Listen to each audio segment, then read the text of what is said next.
This time of year, a lot of us are looking for ways to cut down our tax bill. And one thing you can do, believe it or not, is donate your used or old furniture. Jennifer Litwin, author of Furniture Hotspots and Best Furniture Buying Tips Ever, is here to tell us how to take the tax break this morning. Good morning. Good to see you. Thank you, Harry. You know, did not really occur to me, but this time of year, as we're getting ready to do our tax forms, and maybe as we're thinking about starting to do a little spring cleaning, there are some things where you can really take advantage. How can we get some tax breaks if we're trying to, maybe move some things out of our house? What are the best ways?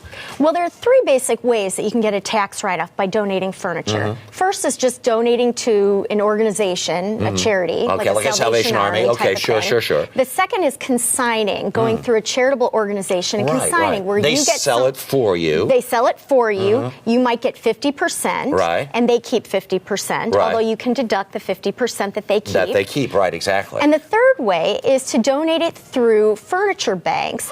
There's an organization called Help One Up, and they will pick up the furniture from your house. Many people don't even know this exists, but it's a great way of saving money, and some local retailers will give you a discount on new purchases if you donate through the furniture banks, and those pieces go to people who really need the pieces. Here's what's difficult, though. Here's our happy little home. We've got our beat-up old couch. We've got some kids' furniture here. We've got a beautiful dining room set. How on earth do I know what something like this is worth, for instance? Well, there's three ways that you can find out the value of a piece. The first is to go to a local auction house, and I don't mean a high-end auction house. Sotheby's or something like that, You could go to just a local auction house and find out what similar items have sold for. Sure. Go to a local retailer and find out the same thing. And the third is to go through a price guide book, which I find a little less effective because it all depends on what the demand is currently in your part of the country. Yeah, sure. And what kind of wear and tear on your stuff. And because we may have spent a couple of $1,000s for this, but if it's been sitting in my house for 10 years. And the other thing that's a good point is that the U.S. government, the IRS now,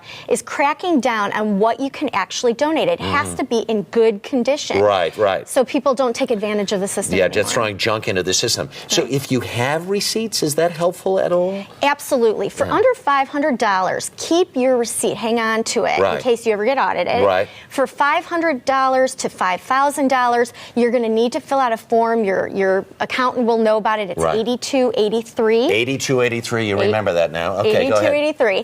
And for over $5,000, you're going to need a certified appraisal. But you don't need to turn that in with your tax return. Just hold on to it again, just so you have proof. So simple. If it's not so expensive, keep the receipt. If it's a little more expensive, you really need to fill out the form. And if it costs some serious dollars, you really need the bona fides there. Absolutely. Really good tips. Very good. Jennifer Litwin, thank you so much. We're going to be right back. You're watching The Early Show on CBS.